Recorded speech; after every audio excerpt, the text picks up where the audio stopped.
Has this happened to you? You find a deal online for a rental home you can afford, but it seems just a little too good to be true. Or you get a text message from someone you don't know offering you an incredible price for a luxury vacation. It's easier than you think to get ripped off these days. It's even happened to me. In this episode of Discovering Pinellas, we'll talk to our consumer protection investigators about the most common scams in our county, how to avoid them, and maybe even how to get back what's yours.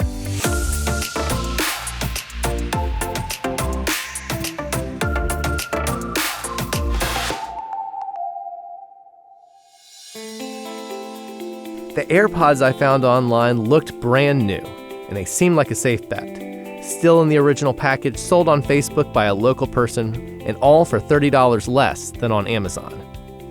I paid the guy in cash, in person. At first, the sound in the new headphones seemed fine, until I made a call. I had a sinking feeling when I took them to the Apple store, and yep, they had a real serial number, but it was the same serial number that had been reused thousands of times to sell very well-made knockoffs. When I tried to message the seller, his profile had suddenly disappeared. I was out about $70, but that's nothing compared to what Bambi Jones lost when she and her grandkids moved into a home in Pinellas Park that was advertised at an unusually low monthly rent. Tell us a little bit about your situation when you were looking for this rental. What were you looking for, and how did you find this listing? Basically, I needed to find a place to move because I lived upstairs and I had knee surgery. And so I could no longer traverse the stairs up and down. I had 2 flights of stairs. So I was looking for a house or an apartment on the first floor. I looked through Zillow, and this particular house, a friend sent it to me and it was on Craigslist. But then I went to Zillow and sure enough, it was the same house. So then I felt comfortable looking at it. And the guy that reached out to me, he says, if you're interested in the property, go to this app. And he told me what to do, and I did. And in that app, it asked me to take a picture of my driver's license to prove that I was who I was. And then once I did that, it told me to put the camera in my face and do different angles to match up with the driver's license. Well, I felt that was pretty legit, you know? So anyway, I did it, and it gave me directions to go over to the house. Got there, I put a code in that came through the app. Opened up the lockbox, went in the house, toured the house. Okay, I like it. So maybe an hour later, he goes, well, did you like the house? Yes, I do. He says, well, I have other people looking at it. If you're interested, you can send me a deposit. I said, well, not yet, because I need to check this out. And so that's what I did. Bambi asked a friend who is an attorney and her adult son to check out the rental company on the state of Florida's SunBiz website. So she felt confident sending an online deposit through her bank's app. It was days after she paid first and last month's rent and settled into her new home that she got a major surprise. There's this guy there, the property manager, and he was like, ma'am, you're the victim of a scam. This is fraud. Whoever you rented the house from, the house doesn't belong to them. And I'm standing there looking at them. I'm sure I look like the deer in the headlights, what? And I said, I have the key. I was given access to the key. I did the walkthrough. I have a lease. I showed them everything that I have. I showed them the correspondence via email. The text messages showed them the money I sent through my banking app.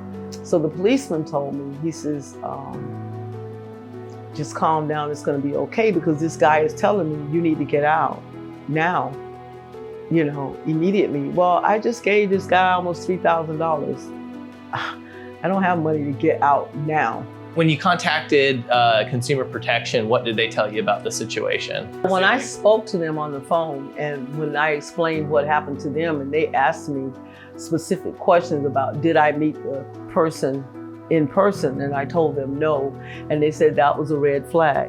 What would you tell other people in your situation who are looking for a rental and who are struggling to find a place they can afford and going through online listings in particular? In hindsight, I would try to work with a realtor that I know, somebody that I know is reputable. Even with the listing, I would like to deal with the realtor that I know so that they could check out the listings because they can see things that we can't.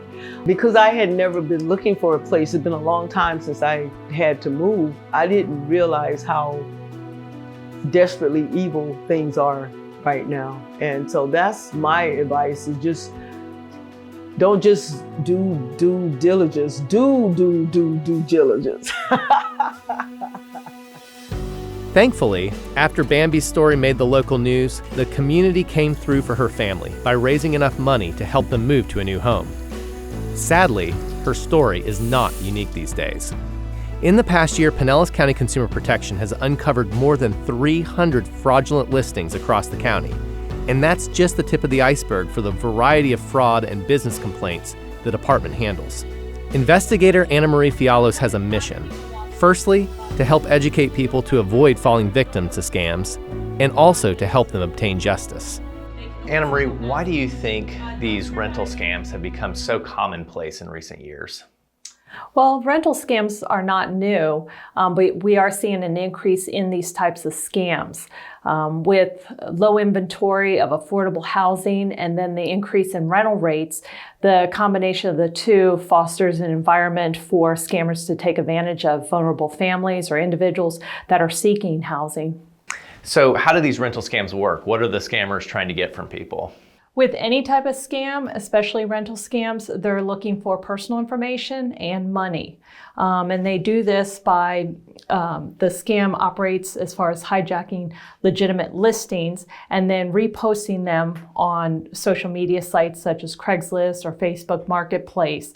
They change the contact information so it directs potential renters to them, to the scammer, and then they also list a very low rental rate. So it entices people to contact them, usually lower than market value, and that's a red flag that it's probably a scam. What are some of the other common scams or complaints that your department works on? So one of the most complaints that we see involves home improvement. This could be somebody gave a deposit, the homeowner made a deposit and didn't receive the service or product. Maybe it was poor workmanship or shoddy work, and then also unlicensed contracting is a big one. So tell me a little bit about the difference between how you handle just consumer complaints versus criminal investigations. So if a complaint is received that's deemed to be a violation of a consumer protection law, it would go to our criminal section. And those investigators would further investigate the matter, prepare the reports, in turn for the state attorney's office.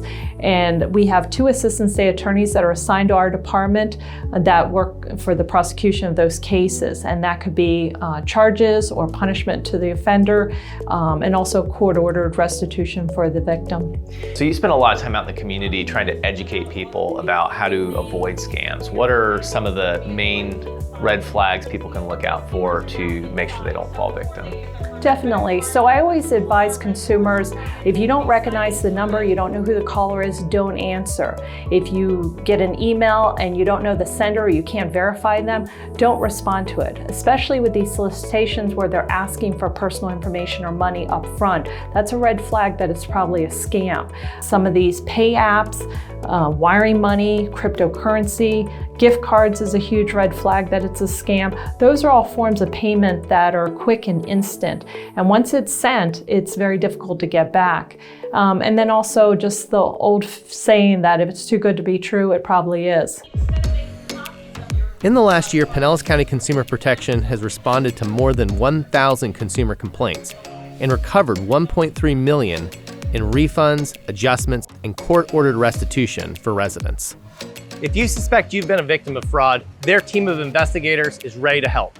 You can call them at 727-464-6200 or visit their website at pinellas.gov/consumer. Thanks for joining me today.